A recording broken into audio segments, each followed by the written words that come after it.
The stance toward experience, representation, reflection, and mindfulness. Along with its emphasis on the centrality of relational and nonverbal experience, attachment research underscores the salience of the reflective function and metacognition. More broadly, this research reveals the decisive impact of the stance of the self toward its own experience. Secure attachment is clearly associated with a reflective stance toward experience. In Maine's account, this stance rests on the metacognitive capacity to recognize the merely representational nature of our own beliefs and feelings. With such a stance, we can step back from the immediate reality of experience and respond in light of the mental states that might underlie it. To use Fonagy's term, we can mentalize. With greater freedom to mentalize, we are less likely to be inescapably gripped by emotional reflexes laid down in the course of our first relationships. As research using Maine's adult attachment interview has revealed, the reflective stance toward experience is entirely different from that found in insecure individuals who tend either to minimize and deny the impact of their experience in the dismissing state of mind, or to be overwhelmed by it in the preoccupied state of mind. As a rule, the more we are able to mobilize a reflective stance, the more resilient we will be, and the more capable of raising secure children. By the same token, to raise secure patients, we must cultivate in ourselves this capability for reflection in psychological depth. And, of course, we must nurture it in those who come to us for help.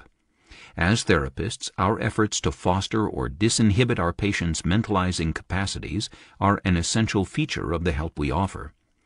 To the extent that we make it possible for patients to mentalize, we strengthen their ability to regulate their affects, to integrate experiences that have been dissociated, and to feel a more solid, coherent sense of self.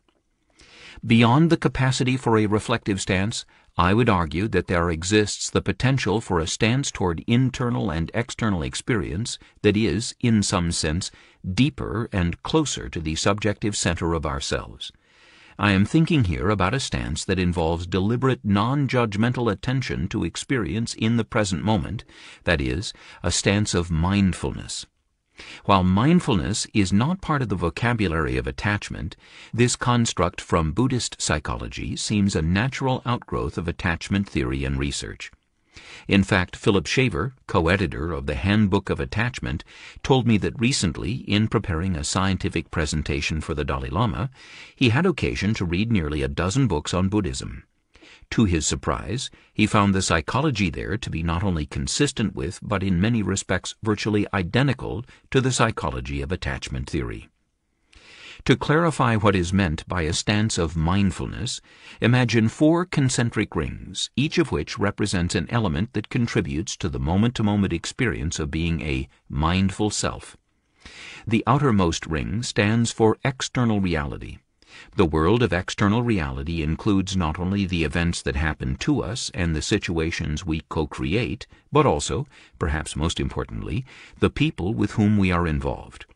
Moving inward, there is a second ring that stands for the representational world, that is, the mental models of previous experience that relieve us of the necessity to reinvent the wheel with every new moment. These representational models orient us, shaping our interpretations of past and present, and establishing our expectations for the future. Within the second ring is a third, standing for that part of ourselves that is capable of a reflective stance toward experience, in shorthand, the reflective self. Here, our representations, including our internal working models, are understood to mediate or filter our experience of external reality. We neither equate the subjective world of representations with the objective world of external reality, nor deny the impact of external reality upon our subjective experience. With such a stance, we can reflect, consciously and unconsciously, on the meaning of our experience rather than simply take that experience at face value. This affords us a significant measure of internal freedom. Attachment theory deals explicitly only with the elements represented by these first 3 rings: external reality, the representational world, and the reflective self. It seems to me, however, that there is a trajectory to the evolving narrative of attachment theory that points like an arrow to a 4th ring inside the other 3. This fourth ring represents what I am calling the mindful self. To put it somewhat cryptically, this self is the answer to the question, who or what is it that actually reflects on experience? For if a reflective stance involves metacognition, thinking about thinking, then it seems natural to ask, who is it that is thinking the thoughts about thinking? You might try, as I did, to close your eyes and pose the question to yourself. My own experientially derived response to the question took me by surprise. It was, no one. Dovetailing with a fundamental tenet of Buddhist psychology, this elusive understanding reflects the paradox that the mindful self can be at once a secure self and no personal self at all, but only awareness. Jeremy Holmes, who writes eloquently about attachment, touches on the same paradox when he acknowledges borrowing from Buddhism the term non-attachment to describe an equidistant position that includes awareness both of the depth and breadth of the self's experience and of the fact that the self is ultimately a fiction. Another angle on this matter of mindfulness. While the reflective stance toward experience entails metacognition, a mindful stance involves meta-awareness, that is, awareness of awareness.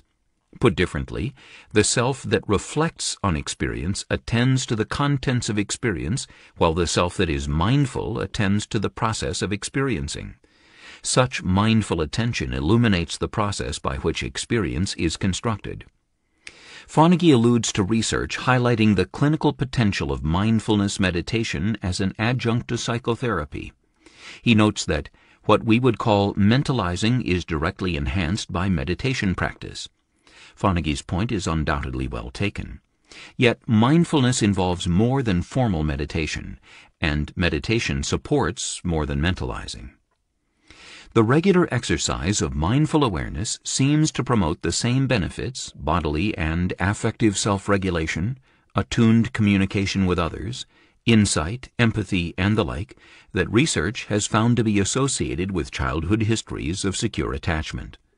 Although there may be other explanations for these parallel outcomes, I would suggest that they arise from the fact that mindfulness and secure attachment alike are capable of generating, though by very different routes, the same invaluable psychological resource, namely an internalized secure base.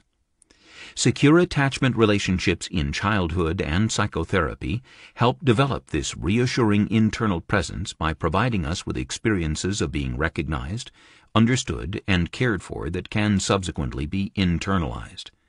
Mindfulness practice can potentially develop a comparably reassuring internal presence by offering us glimpsed or sustained experiences of the selfless or universal self that is simply awareness.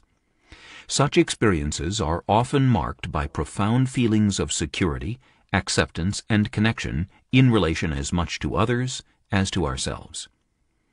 As therapists, our own capacity to be mindful may be critical to our efforts to be of help to our patients.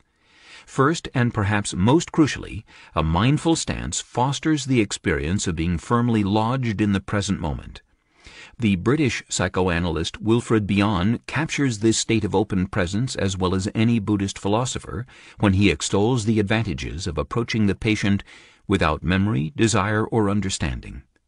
Thus rooted in the here and now, rather than the remembered past, the wished-for future, or the abstractions of theory, we are less vulnerable to our own tendencies to be either dismissing or preoccupied.